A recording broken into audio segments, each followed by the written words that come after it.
Hello and welcome to the first episode of the BV podcast for the month of April 2023. Welcome from me, Jenny Devitt. And welcome from me, Terry Bennett. And in this first episode we will have some letters, and Giles Simpson gives a preview of the forthcoming Spring Countryside Show. I talked to Andrew Livingston about the recent oil spill in Poole Harbour and the longer-term implications of that. And Lillie Smith enthuses about her Oxford Sandy and Black pigs. But first, here's Laura Hitchcock with her editor's letter. Is it just me, or does March seem to have been just one step too far? We weathered the winter with its relentless rolling onslaught of bad news, and March started with optimism. We all turned our faces to the sun, feeling that perhaps things were finally brightening. But no, silly, that was just a lull. The punches keep on rolling. The national and international stage news is perennially worrying, unsolvable and incomprehendingly big. Here at BV Towers, we've been forced into a new car purchase, and our son in America has had a traumatic couple of weeks.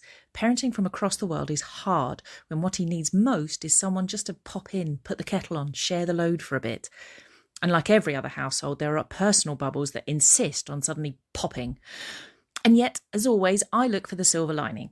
The sun is shining. We've been shortlisted for a major national award as Regional Publication of the Year. Spring is finally upon us, and with it comes a new sense of energy and hope. I try to count the small daily wins. I watch the imperceptible greening of the hedgerows, the bright scattering of yellow primroses and celandines as Dorset wakes up. On a walk this month, we both stopped and gaped at countless skylarks overhead, all simply shouting lark's-wares at us, no doubt, but we were thrilled nonetheless. Then it hammered down with rain, but I'm keeping it positive. Did I mention we've been shortlisted for a national award? I'll leave you with my son's cat. 2 weeks ago, Mochi fell 4 floors from their apartment window. Miraculously, she suffered just a cracked pelvis, 1 snapped tooth and a fractured elbow, for which she has 1 leg in the full plaster cast shoulder to toes, and she's confined to a box. Yesterday, in the few nanoseconds they took their eyes off her, she wriggled her broken leg out of her cast. Yet another emergency vet dash, and now she sports a new up-to-her-chin, chunky, unescapable cast. Mochi is not a happy cat. Letters to the editor. On farming. Diane Creed wrote in by email to say, "Thank you for covering Minette Batter's speech at the annual NFU conference and also for providing the link to the full speech. I was impressed by her passion, knowledge and commitment to supporting our industry. But what impressed me most was her ability to connect with the audience and to speak directly to the concerns of farmers. She was engaging, thoughtful, and genuinely passionate about the future of our industry." A letter from John Napier of Mere.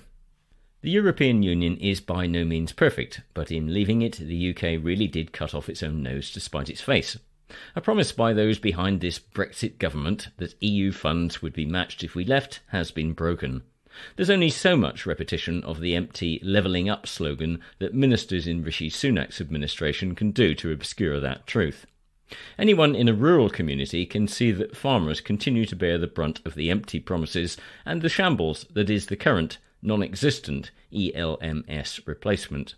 It was good to read George Hosford's column last month, sharing some positivity around the fact that at least some departments within DEFRA are keeping themselves up to date with soil health and environmental issues. Another letter on farming came by email from Angela Carrows. What good sense we can read in Minette Batter's statement to the NFU conference. She painted a stark picture, reminding the hall that input costs had jumped 50%, posing a threat to domestic food security and supply. We have the lowest egg production in 9 years. Salad production is down to levels we haven't seen since the 80s, and many beef and sheep farmers are planning to reduce numbers. Let's hope the government were listening when she demanded they start putting meaningful, tangible and effective meat on the bones of the commitments it had made. What a shame that Therese Coffey couldn't show her the respect and professionalism she deserved. How embarrassing that a Wiltshire tenant farmer puts the Secretary of State to shame just in the simple matter of good old-fashioned manners. Walkers, be aware. I have read this week that the tick-borne encephalitis virus, TBEV, has been detected in Dorset. It's a very small risk, but better safe than sorry, as the consequences can be extremely serious. Most people are aware of tick bites causing Lyme disease, which is a treatable bacteria infection, but are seemingly not so aware that though the chances of contracting TBEV are low, the subsequent viral infection can be life-threatening. Obviously, it's a small risk, but worth covering up if spending time in long grasses, using insect repellent, or the SAS's allegedly preferred repellent, Avon's Skin So Soft Moisturiser, and just keeping an eye out on your legs after a walk. And that's from Mary James of Shaftesbury. Annie G. wrote in by email about dogs behaving badly. She says, I'm writing to express my frustration and concern regarding the behaviour of some dog owners on the trailway in Sturminster Newton. While I enjoy taking walks on the trailway and appreciate the ease of access to the beauty of the area, I've recently encountered several incidents involving poorly behaved dogs and their owners. On numerous occasions, I've encountered dogs running off-leash and causing a nuisance to other walkers and their dogs. Some dogs have even chased after cyclists, putting themselves and the cyclists in danger. In addition, I've seen owners not cleaning up after their dogs, which is both unsightly and unhygienic. As a dog owner myself, I understand the importance of exercise and time spent outdoors for our furry friends. However, it is the responsibility of the owner to ensure that their dog is under control and not causing disruption or danger to others. I urge all dog owners to please keep their dog on a lead and to clean up after them. It is important that we all respect the trailway and each other and ensure that it remains a safe and enjoyable place for everyone to visit. Congratulations, Laura and Courtney. It's great that you're on the shortlist with 2 other top regional publications, and this is for the NMA 2023's Regional Publication of the Year. I wish you both all the very best on your great achievement so far and hope you win. And that's by email from Sheila L. Over the weekend of the 22nd and 23rd of April, the Spring Countryside Show will open its gates at the showground at Motcombe. Unsurprisingly, the organisers are hoping for very good attendance this year for what is only the second Spring Countryside Show to be held in the same showground as the ever-popular summer Gilingham and Shaftesbury Show. Giles Simpson, who's chairman of the show committee, gave me an idea of what visitors can expect. We've got Jonathan Marshall back with his fantastic Black Stallion, the Dorset Axemen, we've got the steam engines, beekeepers, gun dogs, terrier racing. We've got the sheep show back. You better tell me a bit more about that in a moment, because I think I saw that at the Shelbourne Castle Country Fair a few years back. This is a Kiwi who claims that his sheep can dance. Yeah, I'm not sure it's a Kiwi now or whether it's an Aussie. It has changed. But yeah, he basically calls the sheep out and they come up and stand in their right place. And I mean, certainly we had it last year and it went down really, really well. Whenever he was on, there was always a huge crowd in front of him. And it's very educational as well. He talks about the breeds and what they're good for. And so, yeah, no, it's a really good showpiece. So very good, very interesting, very funny as well. So what else then, Giles? So we've got the Dorset Axemen back doing their log cutting with saws and the axes. We've got the terrier racing, which always goes down really, really well in the ring there. So that's always good fun when people bring their own dogs in, and that always has good attendance. That is a very popular thing, isn't it? Yeah. And any terrier owner can enter, can they? Yeah. No, anybody that's got a dog or a terrier on the day can enter and have the mickey taken out by the commentator, and that's always is a big crowd puller. Yeah, big crowd puller. There's always a lot of people around the ring when that's happening. So that can be quite exciting. So the more contestants, the better for that one. Yeah, definitely. Well, I do remember, Giles, a few years ago, I entered my dog, who was a terrier, mixed breed terrier, at the Shelbourne Castle Country Fair. And instead of doing the speed back and forth across the arena, he promptly got down and did a commando crawl on his belly. So we certainly didn't win. No, you certainly do see all sorts in that ring when that's happening for sure. So. Yeah, no, very good. What else have we got? We've got gun dog trials. We've got willow weaving, stick making, wood carving. There's a garden area. There's obviously the farmyard area, so there's some sheep and other animals. There's some pigs this year as well to look at. Tractor and trailer ride, which went down really well last year. That we don't charge for that. and that had a queue all day, both days last year of people, and people were quite taken back by the fact that we weren't charging for that, but it's something that we feel that we can do to give something back. And the children love to sit up on a trailer and just drive. You only drive around the show round, but it takes a quarter of an hour. But and what about the livestock side of things? Is there going to be anything new this year? We've got some pigs going to be there this year, which we haven't had before, and we don't have at the main show. So that should Is this Lillie Smith's pigs? Yes. Yeah, so some pigs with hopefully some piglets. So that should be good. What we're trying to do is bring stuff to the Spring Countryside Show that we may not have at the main show. So pigs would be one.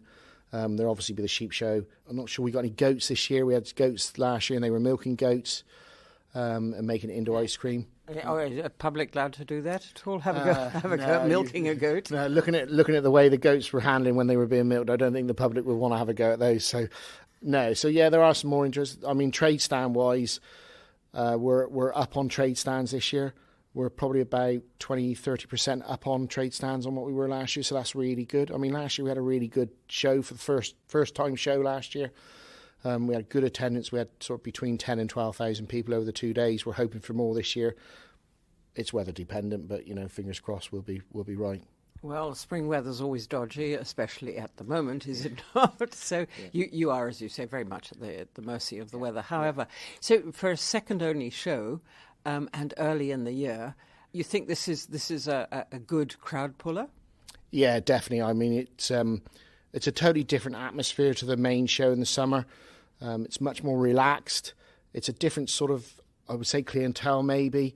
It's more gardening in spring, that sort of thing. So, yeah, it's a different show, and I think it's a good show. And like you say, we're the first one of the season, so fingers crossed we should have a good attendance.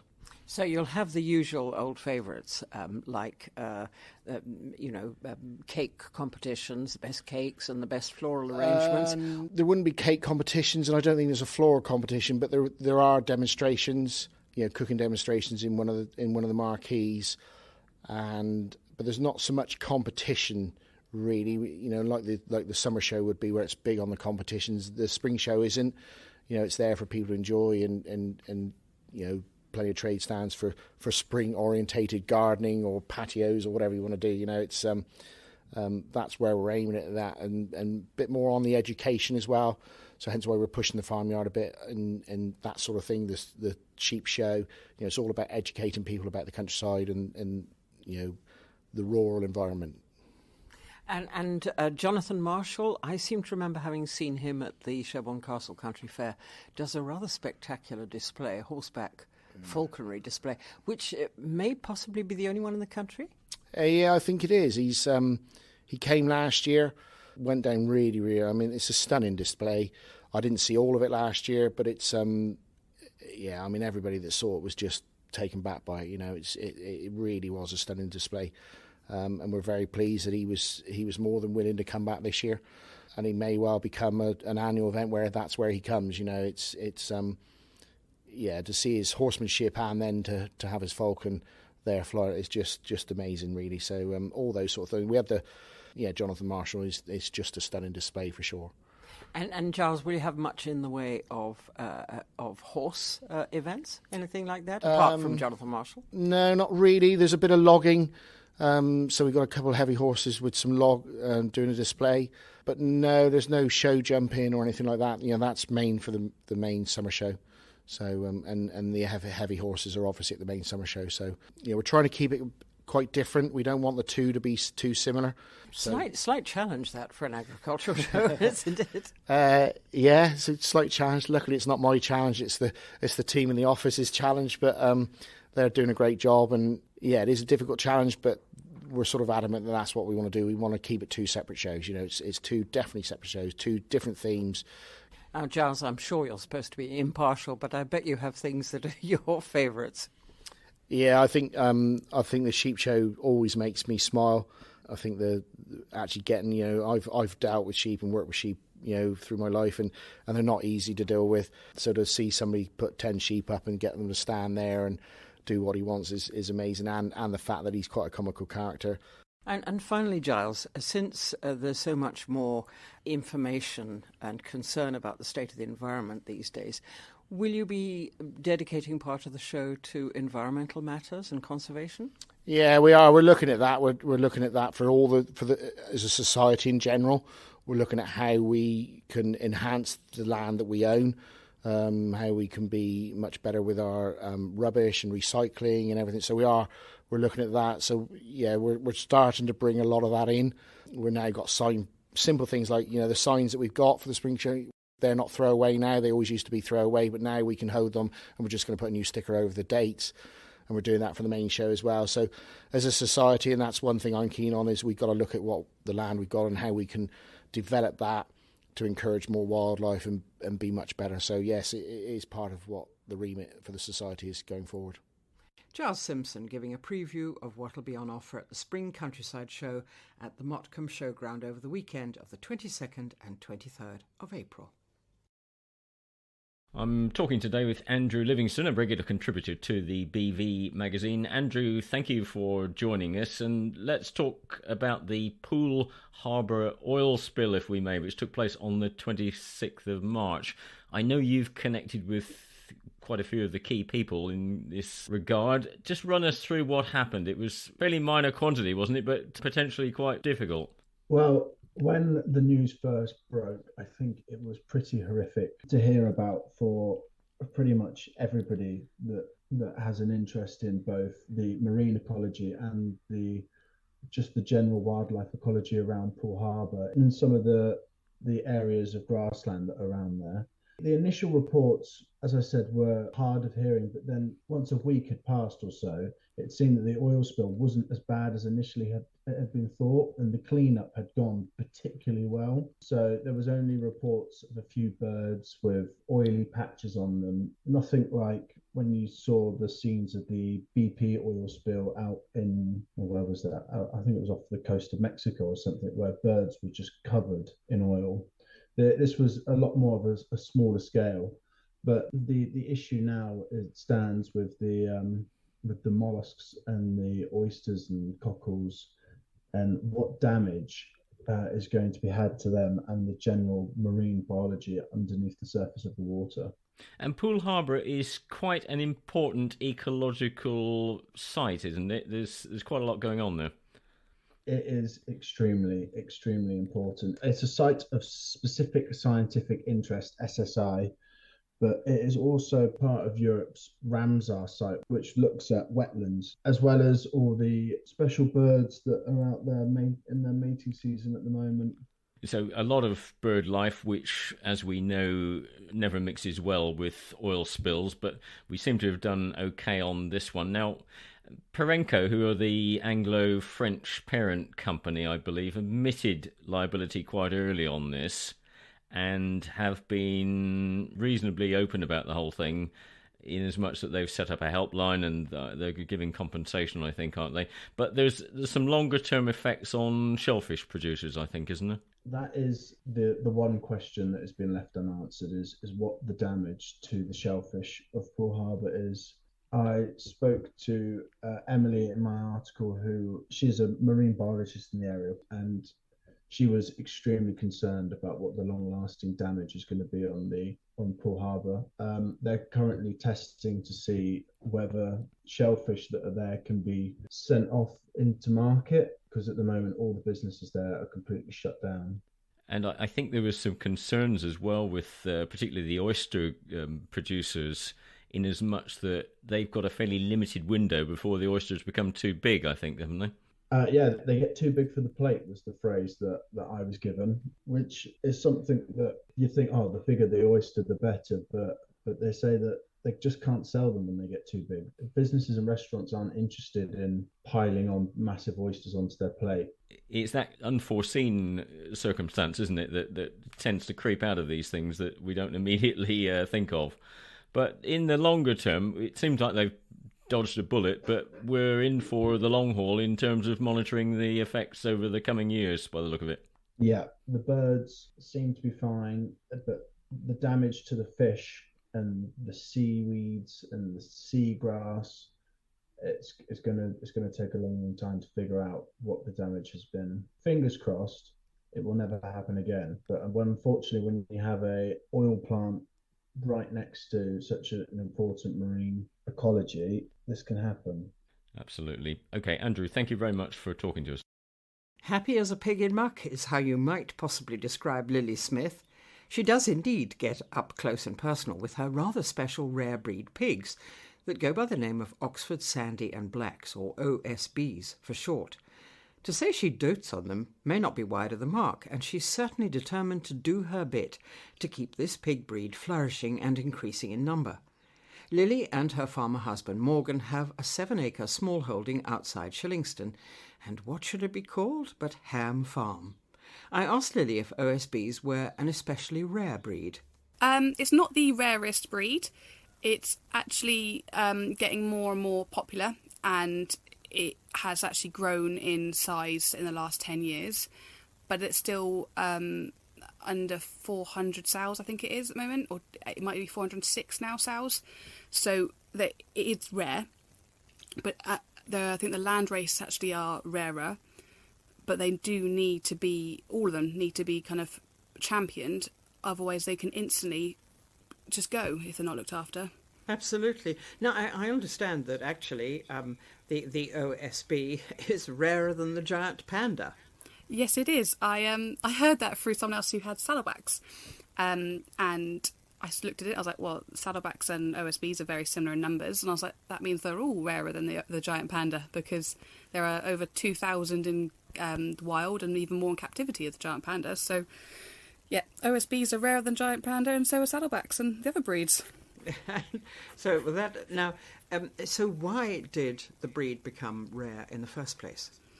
Well, after World War II, if you think about how farming changed, people focused more on productivity, as in quick turnaround for food, larger litter sizes. So things like the OSB, they take longer to finish off because they're a rarer breed. They're slower growing, and they can put more fat down than some of the commercial breeds who are bred more for muscle gain. But with the fat, you get taste. So there is trade-offs. But the OSB are really good for being outside. They love being outside, rootling around, doing exactly what they should do as a pig, and that's how they slowly grow. We send ours off between 7 and 9 months old for meat, whereas a commercial pig can be sent off anywhere between 5 to 6 months, and that can be also bacon weight at that age. So whereas if we want bacon weight, we have to keep them on to nearly a year old to get the larger kind of medallions, etc. But the reason why they are rarer is because people weren't focused. They weren't the money makers. They weren't what you could turn around quickly and get a huge amount of meat from. And people would often do crossbreeds to try and make a better combination, which is that's how breeds have come along. Things have been bred and bred and bred, but that means that the pure breeds aren't kept. So back in the 1980s, a guy called Mr. Sheppy, he really championed it and kind of got the herd book started. So if it wasn't for people like him who focused on keeping the breed alive, it would never have stayed on. It wouldn't exist today. So I imagine, Lillie, in a way that a commercial, a large-scale pig breeder, I think of the ones that are near Stonehenge, for instance, yeah, which I'm sure you must know, that they would perhaps regard what you're doing and other rare breeds, pig breeders are doing, as being kind of playing in a way. Yes, it is in some ways, you could say, because the reason why I have my pigs is not for the meat production. That is obviously a byproduct of it. But I am doing it to improve the breed and to secure the breed. If I keep 5 bloodlines of the females and 2 of the male bloodlines, and because I keep them and I am focusing on breeding them well and making sure there's no intergenetics, then I can then sell on some breeding stock. As I said to Tracy the other day, I don't actually get very many I can register each year because you have to be very careful on what you register and what you don't. But obviously the off side of that is I get a lot of meat weaners. So either we keep them on ourselves and bring them on and sell them as pedigree pork, or I sell them to other smallholders who want to bring on a few for themselves for their own kind of, what's the word I'm looking for? Pleasure? Yes, for their own pleasure. They then know exactly where their meat has come from because they have reared them, they have watched them, and I think a lot of people are coming back to the whole thing of if they can see where their food's come from, they can understand it's had a good life, they feel better about it. it's the history of where your food has come from. It's really quite important, I think. And so much easier, of course, to keep track of a small-scale production such as yours. Yeah. Now, when you mentioned pedigree a moment ago, does this mean that since you're not a large-scale producer, does this mean that the meat prices, the prices from your pork, are higher? They are. So the national pig price at the moment, I think, is if you were to say a Tesco or something, is £2.83 a kilo. Obviously, you then have processing on top of that. Whereas That's very cheap, isn't it? Yes, it is. I then sell mine on an average of between £8 and £10 a kilo. But that includes sausages and everything. So things have been processed, and I would even say that I am too cheap if you really look at the big scale of cost. But I have to weigh it out between what people are prepared to pay and making sure I don't lose money. Our pigs don't technically make us any money. They can cover their costs, and that I consider as a good thing. But they are not what actually pays us a wage. We have our other farm business, which is our cattle, and that's how we stay going. But I keep the pigs as a passion of mine. It is, I want to champion the breed, and I want to make sure that in my lifetime I keep them going. So that's why I keep them. Now, I noticed, Lillie, that you have named your pigs. So does this make it difficult to part with them, or are these the ones that you're named? This is just the breeding females, is it? Yes, I only name the breeding stock. So my boys have names and my girls have names. My boars and my sows, but none of the ones I keep on for meat have any names. They have an ear tag and a number, which correlates with the litter they're born in, but they do not have a name. Yes, but there must still be, since you haven't got lots of them, this being a rare breed, it must still be a wee bit tough, I imagine, to say goodbye to them. Yeah, I think the day that you don't have any feelings taking an animal to slaughter is the day you should stop doing it. I care where my meat has come from. I care that they have had a good life. They've been outside, they've been in the mud, they've sunbathed, they have rootled around, they have played, and then they get taken to the small abattoir we go to, which is C&S and Holness. They have a very calm journey. They go to Learage, they're nice and calm, and they're treated with respect. And some people might not understand who don't eat meat, but I personally feel if anything I eat has had a good life and been treated with respect, then it is good. It's a positive thing. Now, you mentioned the fact that they are more than happy to be outside pretty much all the year, which must make them a little bit like their ancestors, the wild boar. Yes, well, they have all the genetics. If you look at pigs these days, do have genetics back to the wild boar. But the OSB, which is also known as the plum pudding, they have an orangey baseline coat, and they have their black spots on top, which means during the summer, obviously they need shade, but they are less susceptible to sunburn and things because they are more designed for this climate. And they get a woollier coat over the winter. Like my boar, when he sheds his winter coat to summer, he goes from this big teddy bear, I always say, to quite a sleek man. So they do adapt to the climate, and they are well adapted to it. So much better adapted to living out of doors and being exposed to sunlight than the modern breeds, where they're all pink and susceptible to skin cancer. Exactly. Whereas us, although we have to do wallows for them because obviously they don't sweat, they need the mud to help control their temperature, and they do have shaded areas to help them control the temperature. They love it. I mean, the amount of times I go outside on a sunny day and all my pigs are led out sunbathing because they're like, this is the best. Now, Lillie, you're almost a rare breed yourself, aren't you? Since there are, I understand, just 135 of you breeders in this country to raise the OSBs. Yeah. We've got a really good couple of groups. There's the OSP Group Society and there's the OSP Group Charity, and both of them champion the breed. So you can get help from other breeders, and when I first started, I had a look into the British Pig Association, which holds our herd book. They do a survey every year of where the bloodlines are, and we can then communicate with the other people who have different bloodlines. And I bought my boar from North Wales. Only one of my boars, my other boar, came from down the road. But it means I can bring different bloodlines in, and we all know where each other's located, which means we can inquire when someone else have a certain bloodline. And although there's a few of us, we work together, and that's the most important thing, I think. So your piggy passion takes you all over the country then? Yeah, well, luckily I managed to find a transporter who brought my boar down from North Wales when he was only 8 weeks old. So he travelled down, he was brought down to me on another journey, so that helped. But we have had the OSB Pig Charity. They have a genetic spread allowance, so you can, if it's within a certain mileage and stuff, you can claim back a kind of donation to your travel costs if you're bringing rare lines between one bit and another that aren't between those areas.